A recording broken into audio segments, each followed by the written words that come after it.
മലയാളികളടക്കം താമസിക്കുന്ന ഇടങ്ങളിൽ നിന്നും അവിടെ സൈറനുകൾ മുഴങ്ങുന്നു എന്നതാണ്. ഇറാന്റെ തിരിച്ചടി പല ഗൾഫ് രാജ്യങ്ങൾക്ക് മേലും ഉണ്ടാവുന്നു എന്ന സാഹചര്യം കൂടി പുറത്തു വരുന്നുണ്ട്. ഇതിനിടയിലാണ് അമേരിക്കയുടെ ഒരു സ്ഥിരീകരണം ഉണ്ടാവുന്നത്. American military aircraft, the first F-15 in the history to be shot down. The America plane was shot down over Kuwait എന്നതാണ് അമേരിക്ക വ്യക്തമാകുന്ന കാര്യം. എന്തായാലും ഇതിൻ്റെ ദൃശ്യങ്ങളടക്കം നമുക്ക് ഉടൻ തന്നെ പ്രേക്ഷകരിലേക്ക് എത്തിക്കാം. ഒപ്പം തന്നെ അമേരിക്കയുടെ തുർക്കിയിലെ എയർബേസിലേക്കും ആക്രമണമുണ്ടായി എന്ന വിവരം കൂടി വരുന്നുണ്ട്. അതിൻ്റെ ദൃശ്യങ്ങൾ കൂടി പുറത്തു വരികയും ചെയ്യുന്നുണ്ട്. അവിടെ Iran attack on the US airbase എന്ന വിവരമാണ് ഇപ്പോൾ പുറത്തു വരുന്നത്. ആ തരത്തിൽ ആണിപ്പോൾ ഉണ്ടാവുന്ന നീക്കം. എന്തായാലും വലിയ തരത്തിലുള്ള ആശങ്കപ്പെടുത്തുന്ന സാഹചര്യങ്ങൾ തന്നെയാണ് സംഭവിച്ചുകൊണ്ടിരിക്കുന്നത്.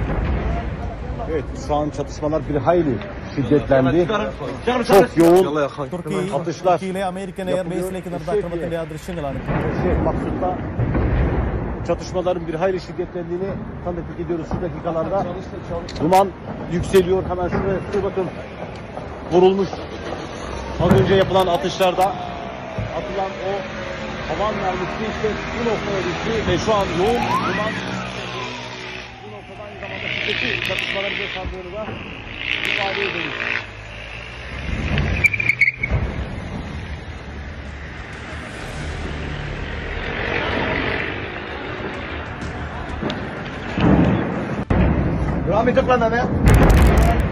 Evet, şu an çatışmalar bir hayli şiddetlendi. Çok yoğun atışlar yapılıyor. Şefiye Maksut'ta çatışmaların bir hayli şiddetlendiğini tanıklık ediyoruz şu dakikalarda. Duman yükseliyor. Hemen şuraya bakın. Vurulmuş. Az önce yapılan atışlarda atılan o havan mermisi işte bu noktaya düştü ve şu an yoğun duman çatışmaları yaşandığını da ifade ediyoruz.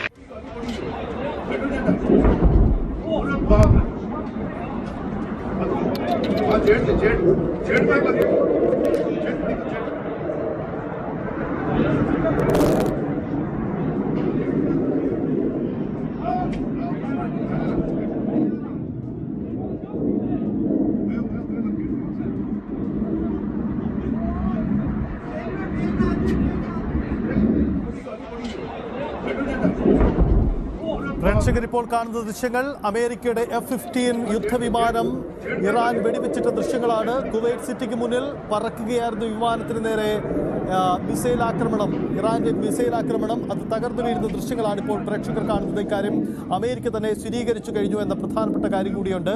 അമേരിക്കയുടെ സൈനിക ശേഷിയിൽ ഏറ്റവും പ്രഹരമുള്ള യുദ്ധവിമാനം F-15 യുദ്ധവിമാനമാണ് Iran ഇപ്പോൾ വെടിവെച്ചിടുന്നത്. Kuwait സിറ്റിക്ക് മുകളിൽ വെച്ചാണ് ഇതുണ്ടായിരിക്കുന്നത് എന്നതാണ് ഇപ്പോൾ പുറത്തു വരുന്ന വിവരങ്ങൾ.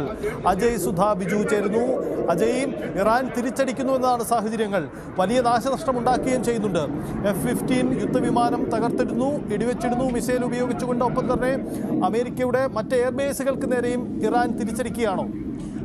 തീർച്ചയായിട്ടും ഇപ്പോൾ ഇറാൻ്റെ അവരുടെ ഈ സെക്യൂരിറ്റി കൗൺസിൽ സെക്രട്ടറി ആയിട്ടുള്ള അലി ലാരിജാനിയുടെ വാക്കുകളിൽ നിന്ന് തന്നെ ഇറാൻ്റെ ഇപ്പോൾ നിലവിലെ നിലപാട് വ്യക്തമാണ്. അതായത് കീഴടങ്ങാൻ തയ്യാറില്ല, ഈ ആക്രമണങ്ങൾ തുടരും എന്ന് തന്നെയാണ് ഇറാൻ പറഞ്ഞിരിക്കുന്നത്. ഇപ്പോൾ കഴിഞ്ഞ ദിവസം വാൾ സ്ട്രീറ്റ് ജേണൽ റിപ്പോർട്ട് ചെയ്ത ഒരു ന്യൂസായിരുന്നു. ഇത്തരത്തിൽ ഈ ട്രംപുമായിട്ട് നെഗോസിയേഷന് തയ്യാറെടുത്തുകൊണ്ടിരിക്കുകയാണ് ഇറാൻ. ഇതിനായി ഒമാൻ്റെ മധ്യസ്ഥത അവർ തേടുകയാണ് എന്നുള്ള രീതിയിൽ അലി ലാരിജാനിയെ ഉദ്ധരിച്ചുകൊണ്ട് വാൾ സ്ട്രീറ്റ് ജേണൽ പറഞ്ഞിരുന്നു. എന്നാൽ ആ ഒരു ന്യൂസ് ഷെയർ ചെയ്തുകൊണ്ടാണ് നിലവിൽ അദ്ദേഹം വ്യക്തമാക്കിയിട്ടുള്ളത് അമേരിക്കയുമായി യാതൊരു ചർച്ചകൾക്കും തങ്ങൾ തയ്യാറല്ല, ഈ പൂർണ്ണമായിട്ടും അമേരിക്കയുമായി നെഗോഷിയേറ്റ് ചെയ്യാൻ തയ്യാറല്ല എന്നാണ് ഇപ്പോൾ ഇറാൻ വ്യക്തമാക്കിയിട്ടുള്ളത്. ഇപ്പോൾ അതിൻ്റെ തുടർച്ചയായിട്ടാണ് നിലവിൽ ഈ ആക്രമണങ്ങൾ നടന്നുകൊണ്ടിരിക്കുന്നത്. പല പ്രദേശങ്ങളിലും ഇപ്പോൾ ഈ ആക്രമണം കടുത്തിട്ടുണ്ട് എന്ന് തന്നെയാണ് മനസ്സിലാക്കാൻ സാധിക്കുന്നത്. ദോഹയിൽ ഇപ്പോൾ വീണ്ടും സ്ഫോടന ശബ്ദങ്ങൾ ആക്രമണങ്ങൾ കേട്ടുകൊണ്ടിരിക്കുകയാണ് എന്നതാണ് വാർത്തകൾ വരുന്നത്. അതുപോലെ തന്നെ കുവൈറ്റിൽ നിരന്തരം സൈറനുകൾ മുഴങ്ങിക്കൊണ്ടിരിക്കുകയാണ്. അവിടെ ഉൾപ്പെടെ വ്യോമയുദ്ധം ഇപ്പോഴും നടന്നുകൊണ്ടിരിക്കുകയാണ് എന്നാണ് മനസ്സിലാക്കാൻ സാധിക്കുന്നത്. അതുപോലെ തന്നെ ഇപ്പോൾ ഇസ്രായേലി മിലിറ്ററി പറയുന്നത് ഇപ്പോൾ ഈ ഇറാനിയൻ മിസൈലുകൾ അവർ കൂടുതൽ ഇസ്രായേലിന് ഉള്ളിലേക്ക് തൊടുത്തുവിട്ട് കഴിഞ്ഞു എന്നാണ് ഇസ്രായേൽ ആർമി ഇപ്പോൾ നിലവിൽ വ്യക്തമാക്കിയിരിക്കുന്നത്. അതായത് അവർ പറയുന്നത് ഇറാൻ കൂടുതൽ മിസൈലുകൾ ഇസ്രായേലിനകത്തേക്ക് തൊടുത്തുവിട്ട് കഴിഞ്ഞു. അവരുടെ എയർ ഡിഫൻസ് ഓപ്പറേഷൻ സിസ്റ്റം ഇത് ഇന്റർസെപ്റ്റ് ചെയ്തു. അപ്പോൾ ഇതിനെതിരെ തക്കതായിട്ടുള്ള നടപടി ഉണ്ടാകും എന്നാണ് ആർമി വ്യക്തമാക്കിയിട്ടുള്ളത്. അതായത് ഇതിലൂടെ ഈ ഒരു മിസൈലുകൾ പലതും നിർവീര്യമാക്കി കഴിഞ്ഞു. തക്കതായിട്ടുള്ള തിരിച്ചടി ഇതിലുണ്ടാകും എന്നത് തന്നെയാണ് ഇപ്പോൾ നിലവിൽ ഈ ഒരു ഇസ്രായേൽ ആർമിയുടെ ഭാഗത്ത് നിന്ന് വരുന്ന ഒരു വാർത്ത എന്ന് പറയുന്നത്. ഇപ്പോൾ US-നെതിരെ മാത്രമല്ല ഇത്തരത്തിൽ ഇപ്പോൾ ഇസ്രായേലിനെതിരെയും ആക്രമണം നിലവിൽ ഇറാൻ കടുപ്പിച്ചിട്ടുണ്ട്. അതായത് ഈ അലി ലാരിജാനിയുടെ പ്രസ്താവന വന്നതിന് ശേഷം അവർ ഈ ആക്രമണം അത് കൂടുതൽ കടുപ്പിക്കുകയാണ് എന്നതാണ് നമുക്ക് നിലവിൽ മനസ്സിലാകുന്നത്. ഇന്നലെ രാത്രി US-നും അതുപോലെ തന്നെ ഇസ്രായേലിനും ഒരു മേൽക്കൈ ഉണ്ടായിരുന്നു. അവർ പല പ്രദേശങ്ങളിലും ഈ ഇറാനുള്ളിലുള്ള ഏതാണ്ട് 1000-ലധികം ലൊക്കേഷനുകളിൽ അവർ ആക്രമണം നടത്തി. പല മേഖലകളിലും കടുത്ത നാശനഷ്ടം വരുത്തിയിരുന്നു.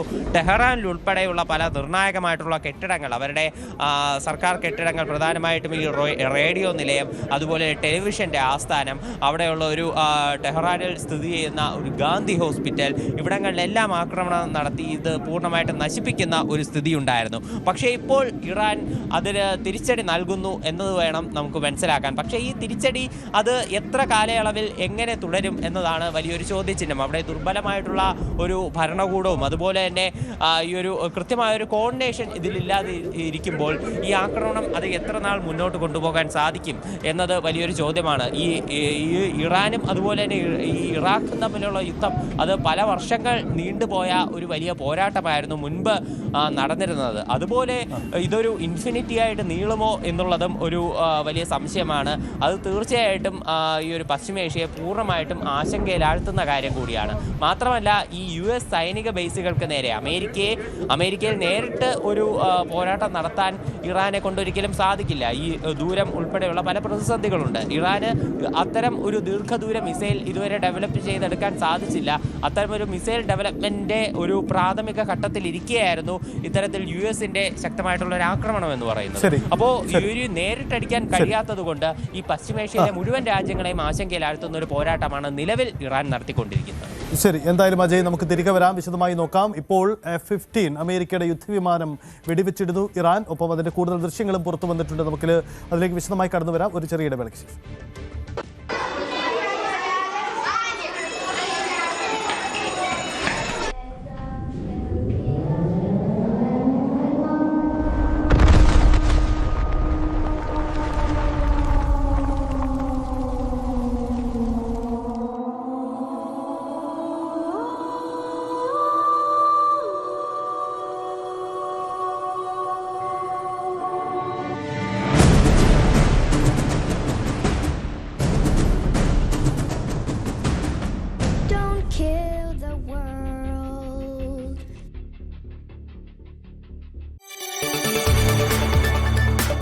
കൂടുതൽ വാർത്തകൾക്ക് News 18 Keralam YouTube channel subscribe ചെയ്യുക.